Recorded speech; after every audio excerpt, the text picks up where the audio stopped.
Okay, so hello everybody, welcome back to another episode of Simple and the Dragon. We've got a very good guest on today. We've got Michael Kurn. How you doing, man? I'm very good, thank you. Cheers for having me on. No problem at all.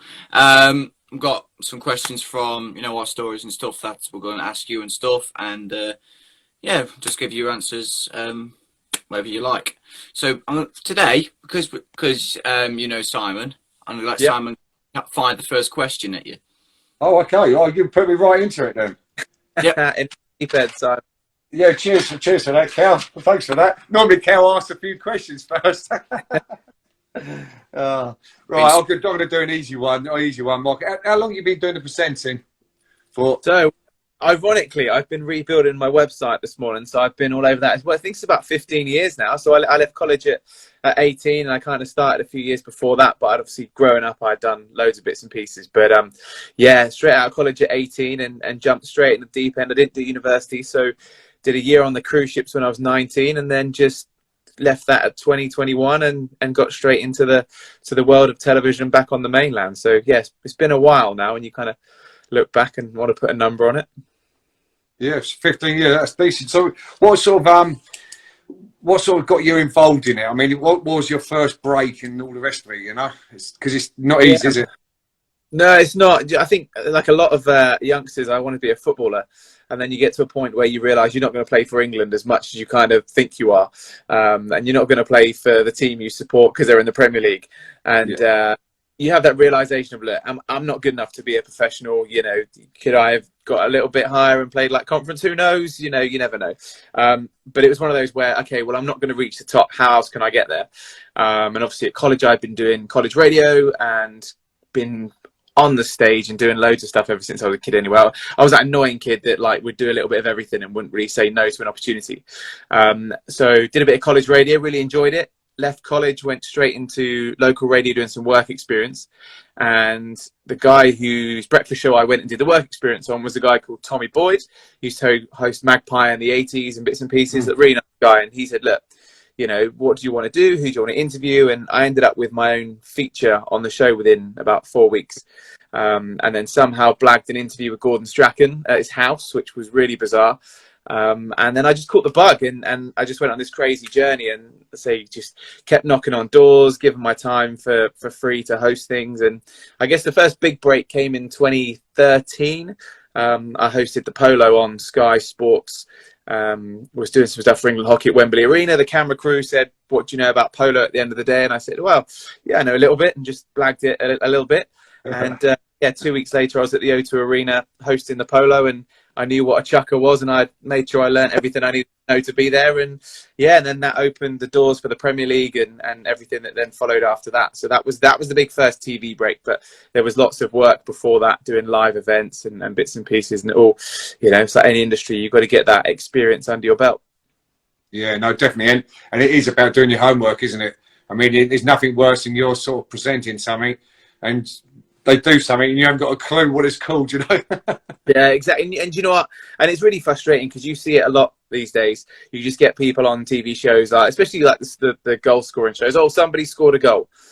Okay, you're watching 22 players. You're going to have a rough idea who's in the vicinity of that area and doing your research and stuff. And it's just your research is like how you're going to deliver a line as well. It's all about those words you're going to use. So when someone scores a goal, you just don't say it's a goal. You kind of say, what a blister free kick that was, what an amazing goal, top net, all those little different things like that. And yeah, it's surprising, to be fair. It does baffle me occasionally when you see, some people that are doing it that don't really know. Sometimes they don't know what they're doing. But there we go. The joys of any industry. Well, no, definitely. You have to make it exciting and all the rest of it, don't you? That's part of it because you've got to get people engrossed in it and all the rest of it, haven't you? So yeah.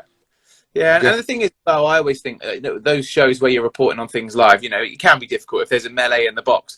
But, you're being paid to be a broadcaster, so paint the picture. I can't quite see what's gone on. There's a melee in the box, but the fans to the right-hand side of me are not gone nuts. Don't just go, there's been a goal. Yeah, that's it. Paint the picture. See, and I think that's obviously part of the industry, isn't it? But I say it was down to research, practice. Yeah, 100%. Do you want to throw a question in, Kel? I'll just carry on. Yeah. So yeah, I've got one here. Asking what team do you support? So I have grown up as a Southampton fan, so born and bred Southampton fan. But obviously, I've been very lucky to work with lots of different clubs, and I guess it's like if you're a player, when you work for different clubs, you kind of build an affection to them, even if you don't support them or you haven't followed them in the past. So obviously, I'm doing quite a bit for Watford at the moment, and they're just an amazing club. Sometimes when you work somewhere, and it's just this is really cool, and just the staff there are amazing. The players that we've had on my show there so far have been incredible. So I've definitely got a massive soft spot for Watford now. My nephew, who's only 3, is now thinks he supports Watford or Tottenham, but because I'm at Watford, he wants a Watford kit all the time. So yeah, Southampton fan, but certainly getting a real passion and a following for Watford now. Who I think they'll be all right in the Premier League this year. A nice little win with tonight would be quite nice. Yeah, no, I think it'll be all right. What exactly are you doing at Watford then, Michael? So we have a show every Thursday night called Inside the Hive, which is an hour long, behind the scenes, chatting to the players and bits. So we had Musa Sissoko on the other week. Emmanuel Dennis came on a couple of weeks after that. And it's just an insight behind the club, really. Tommy Mooney's on with me every single week. And just looking at the men's team, the women's team, the youth teams, everything that's going on at the club. And there's such a rich history there with obviously Graham Taylor and Elton John and stuff like that. There's some amazing stories there, and they really are a family club. You get a lot of clubs that turn around and say, "Oh, we're a family club," but actually, you genuinely feel that at Watford. And so I've been lucky to be involved this year and last season, and especially during the COVID pandemic, I was involved with helping present the match day shows when they were in the Championships. We were hosting an online TV show, pretty much like what you would see on Sky for them. So. A great team there. Martin and Kevin and Adam, the team that put it all together from the production side, do an amazing job. And love being part of it. And so short answer: Southampton fan, but got a soft spot for Watford. Yeah, no, I can see why that happens.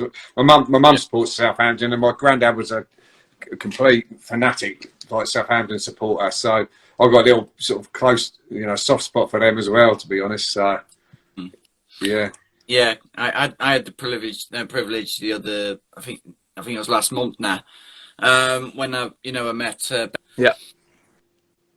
I met him at #United when I was invited down to it was called the 24-hour football match, and it was just a privilege meeting him, honestly. Such a big keeper like him. He's not played for Watford in a while, has he? He's picked up an injury at the minute, so he's on the injury table. So I'm sure he'll be back playing soon. Oh, I'm sure about that.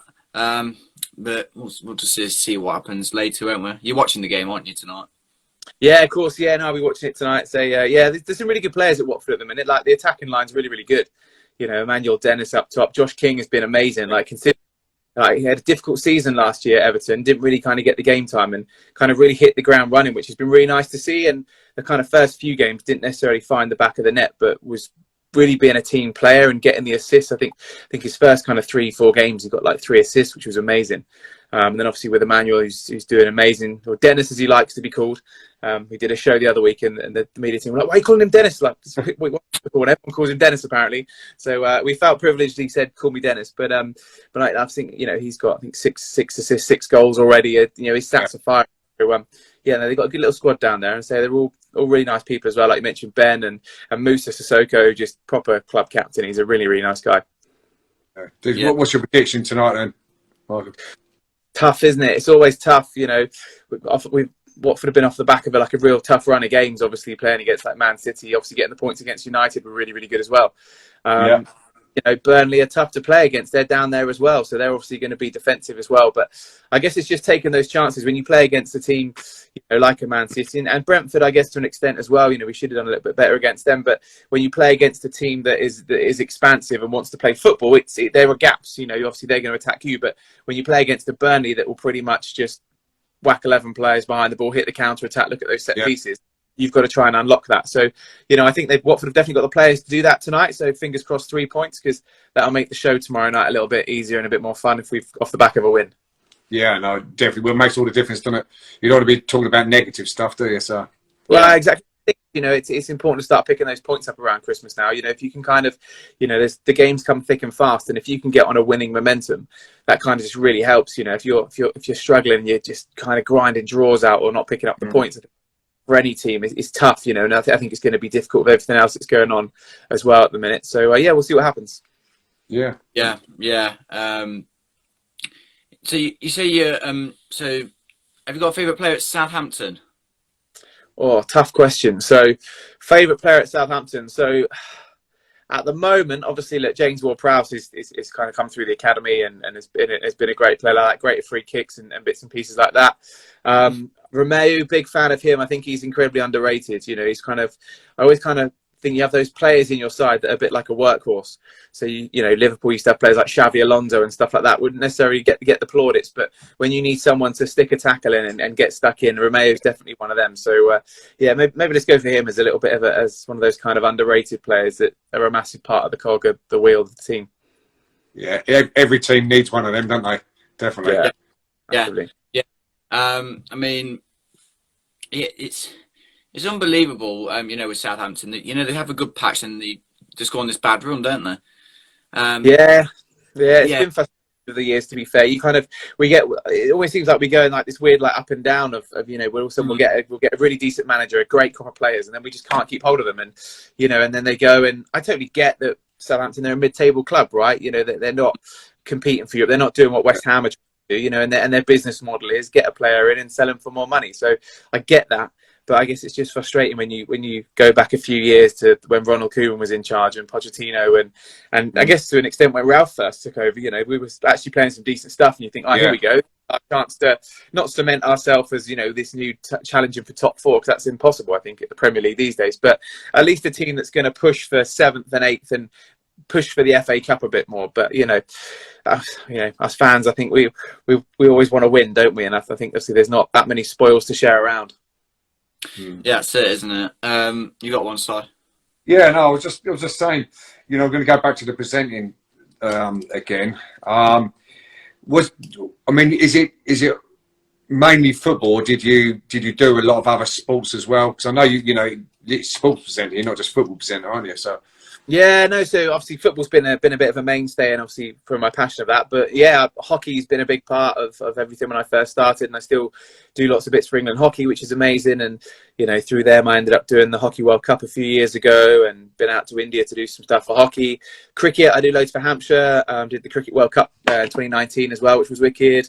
Did the Olympics in Rio. So I pretty much present anything really, and do loads of live events and auctions and entertainment stuff as well. So I've always had like a bit of a passion for live events and doing entertainment stuff as well. So yeah, just pretty much if there's an opportunity to present something, a bit of boxing, a bit of everything really, I'm kind of up for it. I think for me the key for the presenting is you're telling people's story and you're bringing people in. As a presenter, for me, it's not about you. You're not the star of whatever's happening.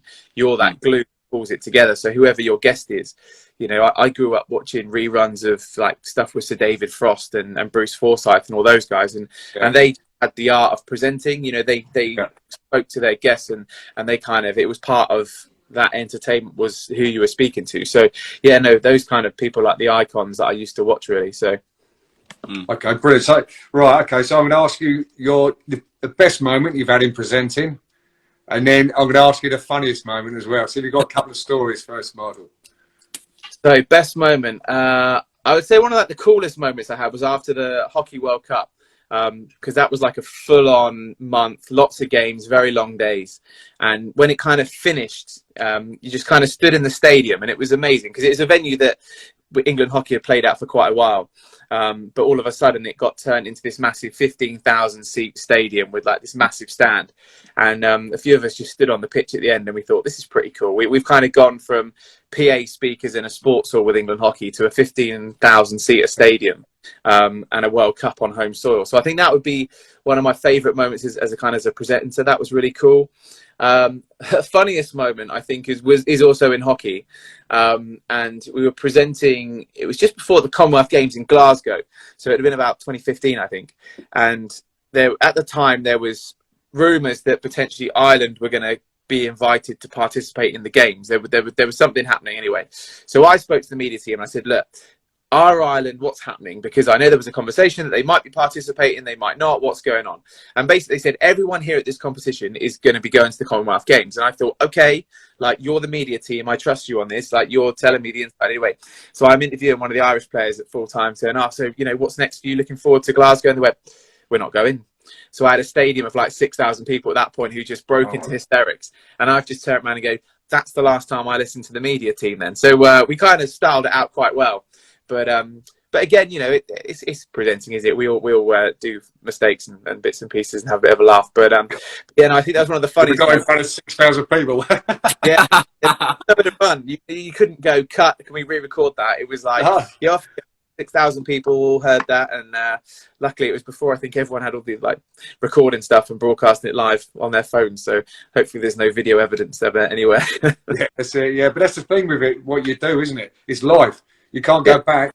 You know what you say, and you've got to be so careful. I mean, look at people like Andy Gray and people like that. You make one mistake, and then that's it, isn't it? Yeah, look, and I think at the end of the day, I always say to people, when you're in a broadcasting environment, don't say anything that you wouldn't be not happy to be broadcasting. There's cameras and microphones everywhere these days. So, at the end of the day, if you're a broadcaster and you've maybe got a view that is going to get you into trouble, don't say it. Like, do you know what I mean? I've been in the studio times and heard people's conversations. I'm like, literally, what are you talking about anyway? But at the same point, you're like, look, there's microphones around here. You need to be sensible. Like, what if you're going to have a conversation? But yeah, look, I think it's just that's just the joy of the job, isn't it? You're going to muck things up. You're going to get thrown things in your ear. I've had producers. I was hosting Fan Zone once for the Premier League around the world, and we were doing a celebrity, a Premier League Valentine's Day 11. So you had people like Joe Hart and stuff like that were goals, and obviously we were kind of like saying, oh, who are you going to get to this one lad? Come on. He went Joe Hart, and I went, cool, perfect. You got another 20 seconds. Think of something else. And then literally he just went, oh shit, live on air. And I've just gone, don't think that quite classifies, but thanks for. So anyway, but then I've got the gallery just in my ear, absolutely wetting themselves, absolutely solid, and I'm trying to keep a straight face. And you've got me trying to be serious. Yeah. Just again, apologies if anyone there was offended by that. But let's move on with the team. We've got our next caller, and the gallery are just in bits, and I'm just trying to keep it and keep it going. But yeah, it's good fun. I think when you love what you do, you're always going to have moments that are funny and a bit of a laugh. But yeah, no, I love it. I really enjoy it. It's good. Yeah, no, definitely. Cal, do you want to have, I've got a few more, but if you want it, you got something? Yeah, concerning the Champions League. So, what do you make of the ties, and who do you think is most likely to win the Champions League this year? Good question. I think it's going to be. I think it's going to be interesting. I think it's one of these things when you get to this stage. I know it's a cliche to say, but that kind of anyone can win it. I think there's some interesting ties, especially on the redraw. I think that first round, everyone was like, going to be good, and then they obviously had to redraw it in bits and pieces. But look, there's always going to be strong teams in there. Real Madrid are always a team that people think of, but I think we've got some strong British performances in there again this year. You can't rule out teams like Chelsea. Obviously, Barcelona are not in it now. They've had their misfortunes recently this year, and PSG are going to be keen to win it, but obviously they take on Real Madrid. So I think that's going to be a really interesting game. The battle of Ramos. Is he going to play? He's not been to fit at the start of the PSG career, so I know he's starting to get himself involved with that first team now. But I think PSG want to win it, and at the end of the day, you've got Messi, you've got Mbappe, and you've got Neymar. There is really no excuse for them not to really make the final this year and make a mark. So I think it'll be an interesting competition again, and we'll see what happens. And like I say, I've kind of always followed Real Madrid as a bit of as a team from across in Europe, and obviously a team that might actually win something. So let's go Madrid. But I think it'll be a tough ask. I could maybe see another British team winning it again this year. What do you reckon, Cal? What's your views on that? Who do I make who's going to win it? Yeah. Well, at the start of the, when it first started, but before the, all the teams play each other in the group, when I was looking at the teams in there, I was like, sure, it's got to be that one. And I think at the start I went PSG. Because they, you got, like you says, Michael, with the, Messi, Mbappe and Neymar. And then they've also got Ramos in there. You'll think they'll be hot favourites, wouldn't you? Yeah, no, massively. And that's what they want to do, isn't it? That European title is the big thing for them, and they got to do it eventually. I think Pochettino being there is interesting. Kind of a lot of people kind of suggested that the whole rumblings of Man United's kind of put him off his step a little bit. But I think when you've got a team that's your front lineup, are they going to come back and defend? No. Can you be a successful team when you've got three players that aren't tracking back? No. So, you can kind of throw some heat on Pochettino all you want, but I think at the end of the day, if he all of a sudden wasn't playing those boys in a big game, I think there's going to be some question asked. So I think he's in a bit in between a rock and a hard place with that one. Yeah. I tell you what, it's funny because that's what I was going to go on to, because you both said, like, well, you said Real Madrid actually, Michael, but saying about PSG, I think that's their issue. I think that is their problem. And, the last game, they showed you the situation. And when it broke down, literally them three stayed up front. Yeah. You cannot defend with 7 players. You just can't do it. I mean, obviously, I'm the goalkeeper, but you can't do that. Not against the best sides. And I think the best sides will tear them apart. I really do. They might score a few goals, but I think the best sides will tear them apart. They don't sort that out. I mean, they were so lazy. I mean, they were so lazy. When I was watching it, and they haven't. When they played against the better teams, they did struggle, didn't they? But I think when they come against like a Chelsea and stuff like that, and obviously they came up against Man City, didn't they, in the group stages? But when you're coming up against those sides that are organised and are going to defend and trap back, we've seen it in the past. Some of those like Chelsea sides, they proper trap back. So they certainly get stuck in when they're playing against PSG, I think. So I think that'll be their problem, is just will they get hit, defensively? Yeah, no, I think so. I think, I think Bayern Munich will win it. Yeah. I honestly do. And I think Bayern Munich would rip them apart if they didn't get their arse into gear, them three. I really do, because Bayern Munich, they are, all the German sides are very organised. And if they just make sure they're organised at the back going forward, seven players won't cope with them. It just won't happen. In my opinion, I think Bayern Munich definitely. I think Man City will have a shout as well. If they can get their act together as well. If they get Torres back pretty quickly, because I think that's what they're missing at the moment. Just someone that's leading the line, Well, they had a good confidence against Leeds. That's sometimes always quite nice, isn't it? Because City haven't had one of those big stonking wins for a while. Even when they played Watford the other week, I think it was 2-1 full time, wasn't it, in the end? But they didn't really run away with it. So I think sometimes those big sides where there's a lot of pressure and big names, sometimes when they have one of those games where they just absolutely destroy a team, regardless of how good they are, that's certainly going to give them some big confidence going into these next few games. Oh yeah, definitely. And once they get them, Kevin De Bruyne's back now, which is absolutely massive. You get Torres back as well. Christ, they're definitely a team, aren't they? So yeah, because they ripped Leeds apart last night, didn't they? They absolutely apart. They're literally Speaking of Leeds, they've been hit badly by injuries, haven't they? Leeds are really struggling for injuries. They've just had Calvin Phillips go out, and that's a massive hole that they've got to fill in now. Yeah, completely. Yeah, because Bamford's out again, which is not the best sign for them. They're just getting hit by injuries, and with Leeds, they're just getting figured out. I think that's what happened against Man City. They're just getting figured out too much. They just play one style. They don't have a plan B. Yeah, I think with Leeds, obviously, they did so well in that kind of. I guess it's the same in the Championship, wasn't it? Every year it was like, oh, they're so close, and then when they come in and they play a certain way, and obviously Bielsa kind of comes with this like legendary status. But I think a lot of the thing is when you play that style of expansive football and you just attack, and you are just full on all the time. Physically, you need a deep squad. Man City do so well because they've got that deep squad that all of a sudden, that piece is tired, in comes the next piece.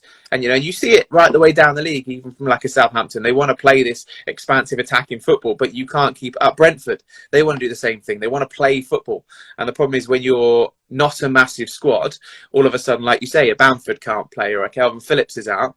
That's a big piece of the jigsaw that you can't just go, oh, here's a piece exactly the same size that fits in there. And I think that's the problem. The intensity on the players. And when we look at the schedule, with the World Cup coming up next year as well, Africa Cup of Nations and the league being starting earlier and finish later, there's a lot of football to be played. And we're asking a lot physically of these players.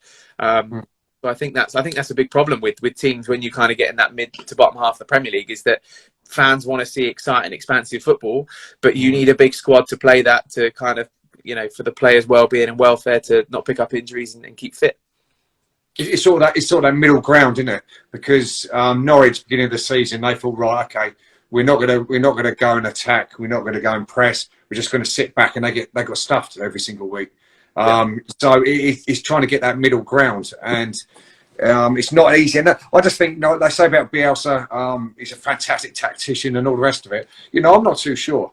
I'm not too sure about that because, like Hal said, we talk about it quite a lot. The Leeds don't seem to have a plan B. This is where the problem is.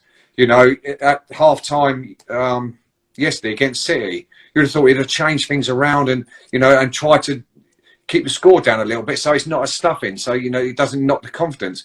But he went out and played exactly the same. And I think that's where Leeds' problem, and they have been found out, I think, and I think he needs to really seriously have a look at that and look at the teams who he's playing against, and maybe change the way they're playing a little bit sometimes. Yeah, and I think it's difficult, isn't it? I don't envy the job of a manager because at the end of the day, you've got players there, and you sometimes got to try and fit a square peg into a round hole because you've got a system you want to play, and you need certain style of player. And then if you've got to change how you're going to play, you've got to hope that player is going to be able to do that. And obviously, if you're spending money on a player that can do the particular job you want, and then you're saying, actually, I need to do this as well. It's like the versatility of players, and obviously when you look at numbers as well, Kevin De Bruyne, I'm sure you could ask him to go and goal and he'd do all right. But as you move further down, those players that aren't the 60, 70, 80, 100 millions that you're paying 20, 30 million for, that are really good at one particular thing, are they good? Have they got that repertoire like those bigger players? And maybe not to the skill level, but can they do the job? Can you turn around to that player who's your winger and say, look, I need you to do the job defensively, but actually all they've ever trained to do is be a winger? And I think that's what's difficult. It's that versatility of players and looking at your armory of, this is what I've got. Can I make it do something else? And I think that's the problem, because there's so much money in football. Like, gone are the days of having a budget and going, cool, I can get 3 or 4 players here. That's one. That's one player. And I think it's tough. Definitely. Yeah, that's a really good point, that, actually. That is a really good point, because the bigger sides, they've got 2 players for each position that knows the position inside out. But the smaller sides, once they get an injury in certain positions, that's a really good point. Never thought of it like that, actually. Yeah. And it's like, whenever we play for, obviously, a goalkeeper like you, Cal, and you kind of, someone says you play out on pitch, and obviously as a goalkeeper, you think all goalkeepers think they can be a striker as well. So you're like, yeah, I can play up front, and really you're not that good at all, but you think you are. But obviously, as all different positions on a pitch, we played in a charity game together, and kind of stuck out on the wing, and you run up and down the wing, but obviously you got to tackle. Oh, can you actually defend? I'm like, no, I can't tackle. So trying to get goals in, and also it's like track back and I'm trying, but if I tackle, we're going to be in trouble. And obviously these guys are professional footballers, that they're not like us running around in charity games thinking we're messy and all that. But it's just a different level of a higher level of problem, isn't it? It's a different higher level of skill of what you can and can't do. Definitely. Talk about charity games. You're going to get involved in some next year, because we got loads going on, loads. Yeah, hopefully, massively. It's really important for me to kind of the whole give back stuff. It's something I'm really kind of passionate about, of trying to help people out. So the more the merrier. I say captain versatile. So obviously, goalkeeper is my the position I'm clinging on to, and where I kind of play at like local level and kind of help out at the club that I help out at. But I've gone out on the wing a couple of times, stuck me up front, scored a couple of goals now and again. But always up for a kickabout. And at the end of the day, it's all about raising lots of money for lots of great charities. So they're always great fun days, and that's like the important thing. Even if I'm quite happy to turn up and sit on the bench and meet some really great people, that kind of does me well enough as well. It's good to meet people, and like I say, end of the day, we're all there for good causes, aren't we? So that's the important thing. Yeah, no, definitely. No, that's brilliant, because we got loads. I was working out, I think they've got about 9 events going on next year so far. It's mental, but it's good. I'm not complaining. It's really taken off. So it's really... I don't know when the first one is, do we? First one in March, I think. Yeah. Eastbourne Borough. I've confirmed Eastbourne Borough. We're playing at Eastbourne Borough's pitch, so that should be a pretty good one. So if you're up for that, Michael. So yeah, if I can be there, I'll be there. Yeah, no, it'd be good. That's brilliant. Okay, have you got any more questions? So I just want to ask one more before. Yeah.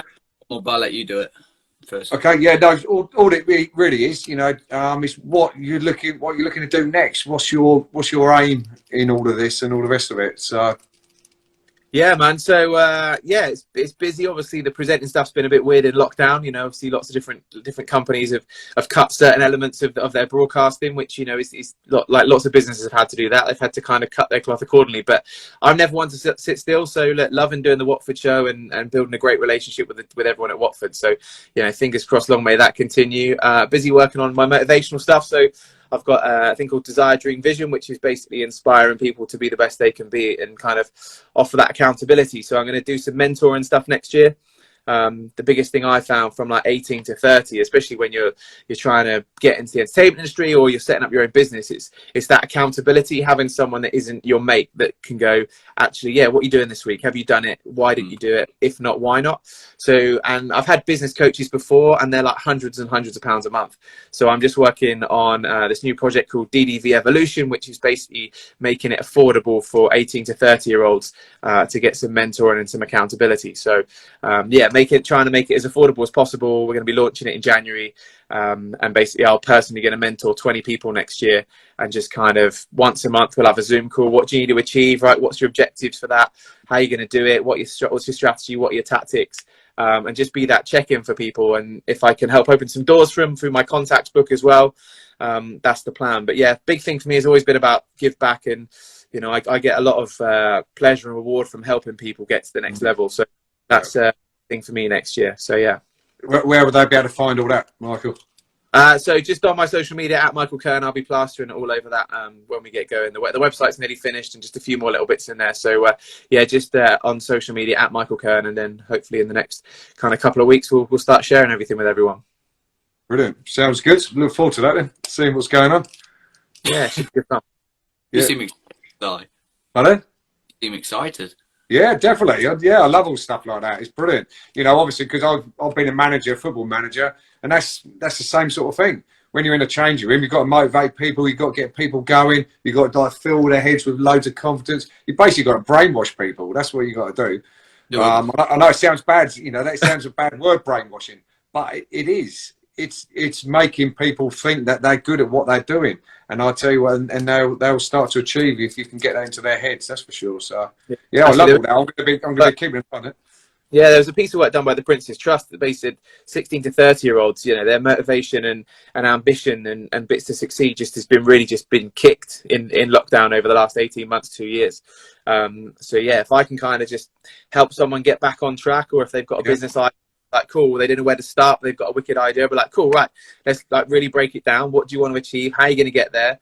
And I think that's just really important, having someone outside the box that can kind of say, look, okay, so wicked, you want to be a TV presenter, that's the objective. How do you get there? Okay, so you want to do this and this and this. Okay, well, how are you going to do that? And it's just, I think if you've got someone around you that can just help point you in the right direction and give you some advice and share ideas and some strategy, and I think it's just really important. I think we all need that sometimes. And I've kind of over the years, sometimes you get a little bit lost along the way, and actually just having someone you can call up and say, look, what do you think? Is this a good idea, bad idea? I haven't done this month. Well, why haven't you done it? And if you can get to the root cause and actually, okay, well, let's just put that on the back burner for 5 minutes. Let's sort out the reason why you're not doing stuff. Hopefully it will help people take them to the next level professionally and personally. So yeah, we'll see how it goes. Brilliant. Yeah, wow, that'll be brilliant. That's decent. Got anything else, Cal, before we go? Yeah, here we go. It's relating to, between these two clubs again, Watford and Southampton. If you didn't support either of them or have a soft spot for them, who would you go for? Oh, if I didn't have a soft spot for either, who would I go for? That's such a tough question. It's tough, and to be fair, like I'm born in Southampton, and then obviously now I've kind of got an affiliation with it. I think if I wasn't involved with any of the clubs, I think I'd mostly have supported someone that was winning when I was a kid. So I'd have gone Man United. They were 90s, and all my mates supported United when Beckham, Buttons, Scholes and all those guys were there, and the Nevilles and Schmeichel. So I was born and bred Southampton, so I was like, I've got to support my local team. But no, I'm very lucky with Watford. They're amazing. They're a great club, and so you got a real soft spot for them. But yeah, I couldn't pick between Southampton and Watford. That wouldn't be fair.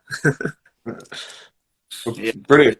That's brilliant. Is it finished, Cal? Yeah, you all done? Yeah, I'm all done. Are you?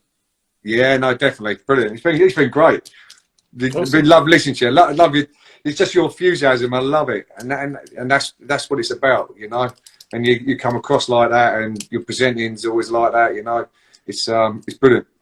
Oh, thanks, man. No, yeah, I think it's important to be positive, right? The world's not the most fun of places at the moment. So if you can just kind of not take life too seriously and just try and help people out and try and look out for each other, I think it's an important thing right now. Like something I'm trying to do is just like literally a couple of times a week, just go through my contacts book of like mates maybe I've not spoke to and just give them a quick call and say, how you doing? So I think it's going to be quite tough over the next few weeks and months, especially around Christmas time. So yeah, if I can just kind of make someone smile once a day, that's the way forward, right? Yeah, 100%. Love it. Right, Cal, over to you then. Yeah, so thank you, Michael, for coming on. Appreciate your time. No problem at all. Cheers, Michael. Been brilliant talking to you. Everyone. No worries. In a bit. Yeah, see you later.